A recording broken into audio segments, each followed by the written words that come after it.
पधारे हुए सभी मेरे उद्योगपति भाइयों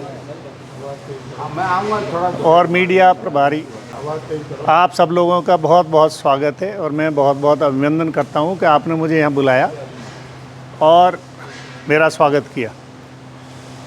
मैं यहाँ पे मतलब किसी और वजह से नहीं आया, मंत्रणा करने के लिए आया हूँ, क्योंकि यहाँ पे अब 3 दिन बाद में इलेक्शन है, वोटिंग होगी, तो वोट तो लगभग हम हर आदमी को टच कर चुके हैं और मांग चुके हैं।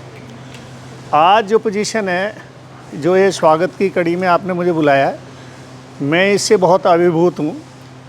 और एक सबसे बड़ी बात ये बताना चाहता हूँ कि पहले मैंने हर आदमी को एक एक को मिलके एजुकेट करने की कोशिश की कि ये इलेक्शन बहुत ज़रूरी क्यों है और हम इस इलेक्शन को क्यों लड़ रहे हैं। आज मैं सबको ये फिर से बताना चाहता हूँ कि मैं अगर इस पोस्ट के लिए लड़ रहा हूँ तो ये कोई पद ऐसी चीज़ नहीं है कि इसमें कोई बहुत बेनिफिशियरी पद है, सेवा का है, इसमें सेवा ही है सबसे बड़ी बात। लेकिन आज की डेट में इस इलेक्शन को बहुत हाई फाई बना दिया, जिससे हम दूर हैं। मैं यहाँ इसलिए आया हूँ कि मैं आप सबके सामने वो वस्तु स्थिति रखूँगा कि बीएमए क्यों है, उसको क्यों होना चाहिए, आप किसको वोट करेंगे, क्यों वोट करेंगे और उसकी कार्यशैली कैसी होगी।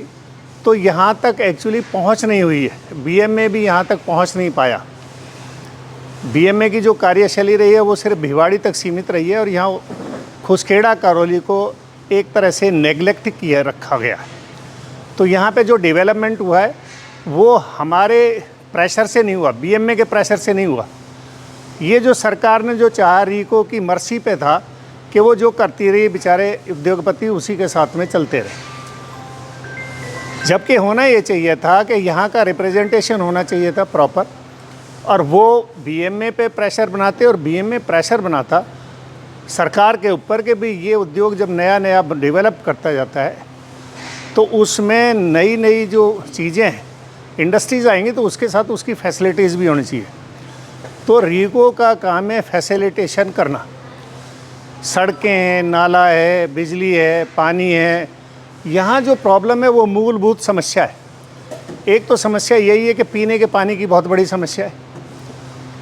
फिर इफ्लुएंट जो निकलता है, जो पानी इंडस्ट्रीज़ में यूज़ होता है वो निकलता है, उसकी व्यवस्था है। सड़कों की मैंने इस बार घूमा हूँ तो मुझे पता है जर्जर हालत है अंदर।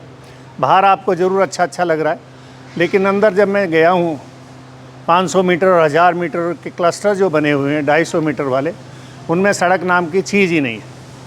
तो वो क्या है कि बाहर देखते हैं, अंदर देखा नहीं किसी ने।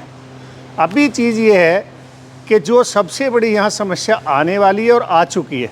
मैं जब 18-19 में सेक्रेटरी होता था तो मैंने यहाँ के लिए प्रेशर दिया कि खुसखेड़ा, करौली और चौपान की में CETP होना चाहिए, क्योंकि CETP का प्रोसीजर हमारे यहाँ चल रहा था और मेरे कार्यकाल में 140 करोड़ रुपया भी सेंट्रल गवर्नमेंट से मिला, जिसकी क्लोज कंड्यूट पाइपलाइन डलनी थी। अब मेरा कार्यकाल केवल 2 साल का था, इसलिए वो ख़त्म हो गया। तो उस पर प्रॉपर यहाँ सरकार थी कांग्रेस की और सेंटर में बीजेपी की थी।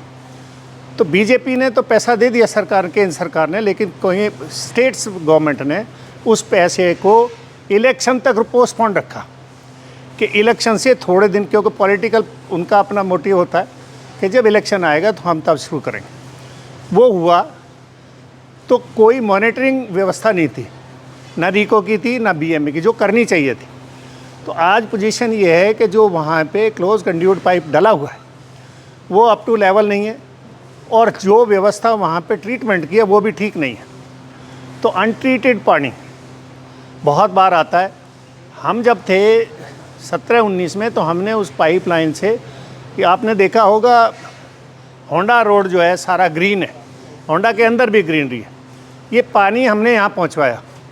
पानी की लाइन तो आगे तक डली, लेकिन आगे लोगों ने चोक कर दिया उसको कि भाई अनट्रीटेड पानी आता है, लेकिन वो पानी ठीक आ रहा था, यहाँ ठीक हो, लेकिन फिर भी उसमें गलत आ जाता है पानी। तो हमारे पास कई बार कंप्लेंट भी आई। अब समस्या ये है कि यहाँ ये दोनों जगह जो है डेवलप तो हो गई, तो मेरे समय में यहाँ बातचीत चली, CETP के लिए साड़ौद में ज़मीन अलॉट कर दी गई और खुसखेड़ा में भी। अब समस्या इस बात की है कि उसको बनाएगा कौन। तो यहाँ पे सबसे बड़ा जो ये बीएमए की लड़ाई है या किसी भी एसोसिएशन की लड़ाई है, वो बीएमए की और एसोसिएशन की नहीं है, ये सीईटीपी की लड़ाई है। क्योंकि सीईटीपी में फंड आप लोग देते हो, सरकार नहीं देती।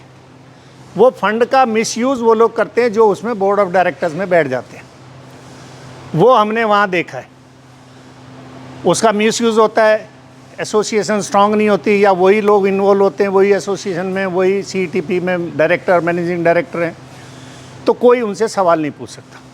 जबकि व्यवस्था सरकार ने जो बनाई एसपीवी की, उसने कहा भी आप एक कंपनी बनाइए, वो उसको चलाएगी, कलेक्शन इंडस्ट्री से होगी O&M के लिए, और उस पैसे की मॉनिटरिंग एक बॉडी करेगी, वो कलेक्टर के अधीन होगी। उसमें रिको का भी आदमी होगा और कलेक्टर उसको मॉनिटरिंग करेगा। लेकिन वो लैप्स हो गया। और बीएमए जो है एसोसिएशन का काम है, वो उनसे क्वेश्चन कर सकती है, क्योंकि बीएमए रिप्रेजेंट करती है, कोई भी एसोसिएशन रिप्रेजेंट इंडस्ट्रीज़ को करती है। इंडस्ट्रीज़ का पैसा है, पैसा जहाँ जा रहा था उसका हिसाब किताब मांग सकती है वो। लेकिन इन्होंने ये घालमेल कर दिया कि एसोसिएशन को और सीईटीपी को, दोनों को एक बना दिया, ताकि ना वो उससे क्वेश्चन पूछ सके ना वो उससे क्वेश्चन पूछ। अभी भी जो लड़ाई चल रही है वो यही है, हम क्वेश्चन पूछते हैं, इसलिए हमें 6 साल बाहर रखा गया। पिछली बार हम इलेक्शन लड़े तो हमें हराया गया, सब इकट्ठे हो गए, एक साथ मिल गए और हमें हरा दिया गया। दोनों जो ग्रुप आज लड़ रहे हैं, ये पिछली बार मेरे अगेंस्ट एक थे, बृजमोहन मित्तल, मुकेश जैन, सुरेंद्र चौहान और जसबीर सिंह चौधरी, ये एक होके इन्होंने मुझे हराया। उनकी 305 थी, मेरी 168 थी। अगर ये ट्रायंगल होता तो मैं फिर भी जीता हुआ था डेमोक्रेटिक वे में, लेकिन उन्होंने नोइंगली हराया कि ये आदमी आएगा तो हमें प्रॉब्लम करेगा। अब इस बार इन्होंने क्या किया, उन्होंने दोनों हाथों में लड्डू देख लिए। मतलब एक तरफ चेयरमैन है सीईटीपी का और उसको असिस्ट कर रहा है कौन, बीएमए का प्रेसिडेंट, और वो दोनों, वो सीईटीपी का चेयरमैन है और प्रेसिडेंट बीएमए वहाँ डायरेक्टर है सीईटीपी में। दूसरे हाथ में लड्डू है, बृजमोहन मित्तल मैनेजिंग डायरेक्टर है सीईटीपी का, और मुकेश जैन वो डायरेक्टर है। अब ये कोई भी जीते, कॉम्बिनेशन उन्हीं का है। और उनकी जो मंशा है, मैं आपको उनके फ्यूचर के बारे में बताता हूँ, वो ये है कि किसी तरह से डीवी सिंह रुकना चाहिए।